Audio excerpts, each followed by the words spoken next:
without you guys there, like, dude, it would have been a lot harder to kind of find every little thing and like find the little nuances and like What's the ATP Checkride like? It's all done in a sim. It was all done in a sim. My sim was 8 hours long, but when you say 8 hours long, it's sim, bathroom, and back to sim. Yes. So we did. Whoa. It's an oral and a sim, obviously. Okay. And the written is still part of it. So I'm so happy I never have to take a written exam ever again in my entire life. Like what kind of questions are on the written? Very similar to the commercial. Got it. But, well, I guess it's a combination of all of them, I guess you could say. I don't remember it too well. I took it last year. But I'd say it's a combination of all of them. More like the instrument, commercial, stuff like that.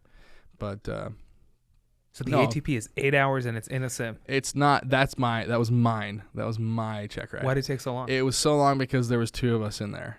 So it was actually another instructor from ATP. He was at the Gateway location, but then split off and went somewhere else, and then we met back at my company. And we were partners, but it took us 4 hours just because it wasn't perfect. The oral we had to do individually. So when you're on your initial ATP Checkride, and this is just for my company. My company is not AQP qualified, which is, I can't remember what AQP. It's like Advanced Qualification Procedures. I don't know. A lot of airlines are AQP qualified, and it's like just a different, like training. Like you don't end at a check ride. It's like a stage check. You know what stage check is? Like you can't move on until you pass that. But It's not like if you fail that, you failed your check ride. So at an AQP... At an AQP, it's kind of more forgiving, I guess you could say. Really? Yeah. So it's not a pass-fail? It's just like... It's a pass-fail. It's a pass-fail, but they're more lenient. Like, I think... I'm kind of botching all this because I'm fairly new in the 121 world. But it's like you get it. Like if, let's say you're doing a single engine approach and you bust like a minima, like you go out of tolerances or whatever. They can give you, I think, if I remember right, it's like 2 other chances to get it right before you actually fail and you have to go back to training. I gotcha. Whereas in my check ride, it was an actual ATP FAA check ride, whereas you have to, the first try or not. Oh. So it's a lot harder and a lot more challenging. And don't get me wrong, it was nerve-wracking. I was scared shitless, absolutely. And so... my sim was 8 hours only because there's 2 of us and we were both first officers. So we had to both show first officer qualifications. So we would do so I was the second in the first officer seat. So we'd first go in there. I was the captain. I was just in the captain's seat. I wasn't doing captain stuff. Right. We did everything that they needed to do per the FAA or whatever. And then we took like a 10-minute break, and then I was in the first officer seat, and then I had to show them everything. And then after that, we had to do... So it's role-playing. Yes, role-playing. We did, seat turns, stalls, everything like that. Single edge approaches, stuff like that. V1 cuts. And the sim is so realistic that's enough. The sim is harder to fly than the actual airplane. I believe that. It's harder to fly than the actual airplane. I think think all sims are that way. Absolutely. And so then after that was about 7 hours or so. No, maybe 6.5. And then we had to do Cat 2 training, which is not a check ride. So like once you finish the check ride itself, they're like, okay, now it's time for Cat 2 training. And once you make it to Cat 2 training, it's like, okay, I made it. You made it, unless you completely botch the Cat 2 training, which it's really hard to botch Cat 2 training, especially at my company. It's basically at the end of a check ride when you're on the way back to the airport, the DP says, good job, you passed. But you still have to land and shut. Yes, you could land and shut off, and you could, if you run off the airport or whatever, or if he could take that back. You could take back, exactly. So it's not, you're not out of the clear, but you're on you're in the there. HOV lane, right? Yes. For my company doing the Cat 2 training, all it was the captain was the actual one flying. Once you hit the 100-foot minimums, he was the one that took control, autopilot off, land the airplane. That's the You training. were literally just reading a card. That's it. So you don't even have to fly in the Cat 2 training as the first officer for qualifications. So it's kind of like, hey, you made it, but wait for the end. And what'd you do? Noah? My actual sim, I will say it was not perfect by any means, and that's why it was long. Because if it was perfect, it probably would have been close to 6 hours. I think they had allotted for us in the sim. And we went 2 hours past that. So like people that were behind us were like, dude, you took up our entire sim track. Oh my god! But it's okay because it's a Checkride. Like that's what the company, whatever. Right. And where I messed up the most, I'd probably say were my single engine approaches. Those are a little tough because you would try to set up the aircraft using the autopilot. So you do it. What we did was we start off with a V1 cut. So you'd lose an engine on takeoff, or like right as you pass V1, right? So V1. So when do you lose the engine? I would think before. Actually, before you would stop. So past V1, you have to continue. Before you would stop, because V1 is that safe accelerate stop distance, stuff like that. So it'd be a V1 cut. So pretty much right at V1. At or after, You would take your hand off, at or after, and you're going, no matter what. And the V1 cut itself, I never struggled with the V1 cuts. And does the cut happen on the ground? Yeah, but after it can V1. happen on the ground or in the air. Gotcha. It's up to the examiner for how they want to do it. Got it. When we were in training, doing our training sims, our first one was on the ground, and then our second one was in the air. So we had already lifted off, and then we lost the engine. And when I tell you, dude, shit can hit the fan pretty quick, it can hit the fan pretty quick. But for being a 172 guy who had very little hours in a multi-engine, I had only 33 hours or less. No, 29. That was 29. I had 29 hours of multi-engine time split between a Seminole and a Cessna 401. And you had 4 hours of the 401. I had, like 4 hours of the 401, something like that. And coming from somebody who had very little multi-engine experience to using that V1 cut, it wasn't that hard. Right. Like I did not have any problems with the V1 cuts, whether it be on the ground or in the air. Did you still go through a whole verify, identify? Yeah, okay, absolutely. So dead foot, and that applies, and you can pretty much know the whole nose. It's pretty dramatic in a jet, but the engines are closer together. They are closer together. So I think it'd be less dramatic. The thrust rating is so strong, you can feel it. So it wins. But because you have that rudder, okay, dead foot, left foot, right foot, whatever. Right. But it's not like a verify dead engine, blah blah blah. So now you're thinking to yourself, shit, if I put these thrust crazy stuff on the wings, that'd be much more aggressive. Yeah. So because on the 145 that I fly, they're on the tail. It's more centerline thrust versus like a 320 or like a 175. E175, yeah. That's on the wing. It's a little different.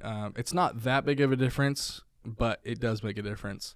That's right. They're kind of both close. But they fly differently though, because when you're in like a stall situation and you go full power, when your nose up, well, the thrust is going to push the nose down. But if your nose up in a underwing like a 320 and you go full power, that nose is going to climb even more. Does that make sense? So why would the thrust, I would think, because of the center of gravity. Think about it. So if here's my water bottle, center of gravity is right here or right here. Let's say it's right here, and I have thrust pushing from right here. The center of gravity is going to push it up this underneath. way. Yeah, right. So push it underneath, and so, or excuse me, that was backwards. Thrust is back here, center of gravity is up here. It's going to push the nose forward, whereas because it's almost on the center line of like the plane, if that makes sense. Because now this is where the engines are on the back of the nacelle shooting this way, whereas if you drop them down here, but your center of gravity is up here, well, now you're pushing up like this from under it. Does that make sense? Yeah. So it's different when you get into an under wing aircraft. And I didn't get to experience that too much because we don't fly those yet. What airline doesn't fly engine under wings these days? You got to switch airlines. It's the regionals. So like the regional jets. That's like second time. So the CRJ 700, 900, 200, 550, those are all engine on the back. What's the 145? What's the company? What's the make? Embraer. Okay, yeah, got it. The ones that make the 175. That's like the real sharp nose. Oh, dude, it's one of the ugliest aircraft. I think it's. How many seats are on it? It's a 50-seater. So there's one flight attendant. Yeah. Yep, one flight attendant.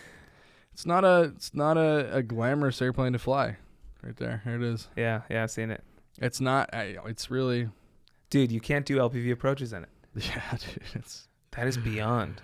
And it's not worth it for the airlines to install stuff. You would think, and especially because this aircraft came out in 90 something, and there's a bunch of different variants of it. We fly, I think, the newest variant, the XR. I know there's an LR. That's what Envoy flies, which is a variant of the 145. Yeah, it's a variant of the 145. It's doesn't have You can tell if it's an LR or an XR because the LRs have no wingtips on them. Oh, yeah. Like that. Yeah. And the XRs have wingtips. Oh, look at that. Okay. Yeah. So that's how I remember it. But there's a little, like, very subtle differences between them. But let's see. Yeah, it's like, I don't know. The sim wasn't bad. Like, it really, like I said, the single engine. So after the V1 cuts, it's kind of where we're getting at. V1 cuts, we'd come up, we'd level off. You know, there's certain parameters and things that you do when you have an engine failure. You know, like they're called engine failure plans, EFPs, and they're different for each airport. You know, like they have special, complex, special, stuff like that. So you get up, do all your flows, like, because you memorize these flows of, hey, engine out, this is what you do, blah, blah, blah. And then, you know, you're talking to the examiner as the ATC. You're saying, hey, we need to get vectors back around for the airport, but, you know, we need delayed vectors so we can kind of get this airplane going.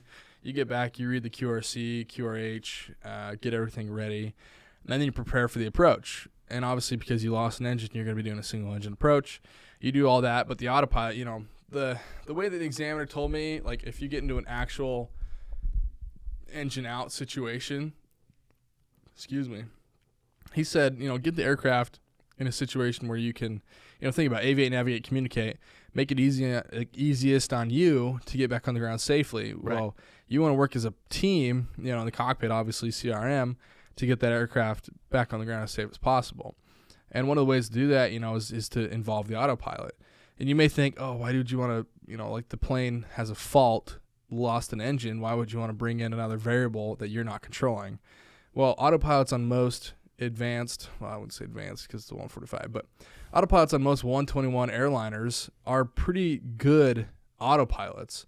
Like, they're pretty especially awesome for what you're probably looking for it to do, which is hold your altitude. Hold altitude and heading. Yeah. Exactly. So all you do is you would get it to a point where, like, I'm doing the motion of the rudder trim. Yeah, I'm doing the motion of the rudder trim. You would be hand flying it, and obviously same thing like you would do in a piston. You know, maintain directional control, altitude, stuff like that, pitch, attitude, airspeed. Right. But there's minimum speeds that you want to maintain and stuff like that. It's been a while, but I can't remember. And so you'd get the aircraft. And it should be great for doing those things. Yeah. So you get it into because the aircraft doesn't know if it's in an engine out situation or not. It could have dual engine failure, and you could throw the autopilot on. Right. It's not gonna. It doesn't have auto throttles, so it doesn't know the difference. Dude, no auto throttles. No auto throttles. Kind of sucks. But anyway, so we'd get it, you know, flying straight, relatively in yaw. Like, if you could imagine you lost an engine on a piston, you got to hold a lot of yaw, and you kind of want to bank into that dead engine by, 3 degrees and adjust all of that, dude, in a centerline, almost centerline thrust jet like the 145. You throw in that rudder trim, it's pretty much dead on. Like, you don't even feel it. Any yaw. Yeah, you don't even feel it. So you get it there, and then you activate the autopilot, and then now you're like, heads down, let's get this thing back on the ground. Let's prepare everything, reroute, and then come back around. You're coming into the final approach. You're not, at my company, you're not allowed to have the autopilot, and I think at most companies, you're not allowed to have the autopilot on a single engine approach past the final approach fix, which is pretty standard. So coming in the final approach fix, you're about to head down on the glide slope or whatever. If it's a LNAV minima, you know, you're calculating all that.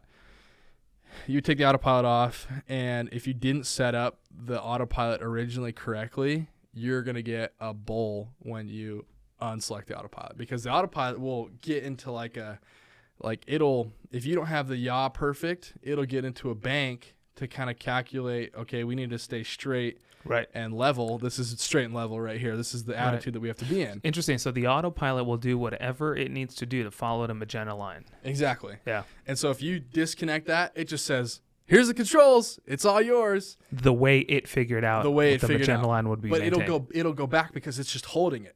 So, like, if you have, let's say it's like 3 degrees of aileron trim in, it'll trim it for that, but then you shut off the autopilot. It's like, all right, back to nothing. Yeah. You know, so it takes over, and it's like, okay, I can hold this. I'm holding it. I'm the pilot in command right now. Yeah. Okay, you want me to stop? Okay, I'm done.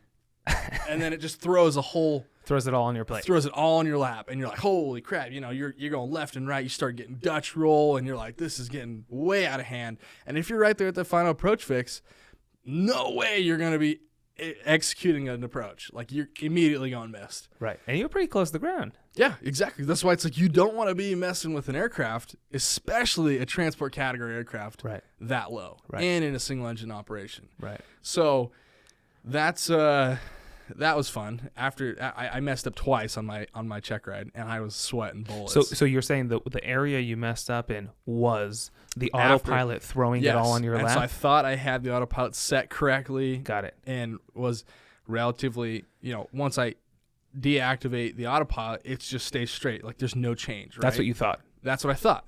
The first time, I had it pretty spot on, but I didn't start descending quick enough, and I lost. But that's a weird autopilot, because any other autopilot, I'll give you an example. Yeah. We took off, right? And we're climbing. Okay. And I'm engaging autopilot. Right. Think of a Cessna. Yeah. I'm engaging flight level change, whatever speed I want to climb. Absolutely. If I disconnect the autopilot, the plane will continue to climb. It's trimmed for climb. Like that. Right. But so yours doesn't do that. Because when you get into the autopilot, this is what I was saying, you have to set the autopilot up correctly. So if you didn't trim your rudder, it's only going to hold it because that's what it knows to hold. But why wouldn't you trim your rudder? I'm just saying if you didn't set it up like perfect. I gotcha. Got it. So if you didn't set it up perfect, it's still going to hold perfect, but it's a fake perfect. Right. Because when you click out of it, whatever the autopilot was doing, it says, I'm not going to do that anymore. Right. You're going to fly the plane. Right. So I'm going to let out everything that you did. Back to default. Back to default. Not necessarily like straight rudder, but like, let's say, I don't know, I think it was, the rule of thumb was like hold it for a second and then wait and see what it does. Because in fact, it takes a second for it to respond. You have to, it's like you're gambling. You take the dice and you throw it and you wait for the dice to stop. And then you say, okay, so, did I get the result that I wanted? Let me ask you this. No? You shot approaches, right? Yes.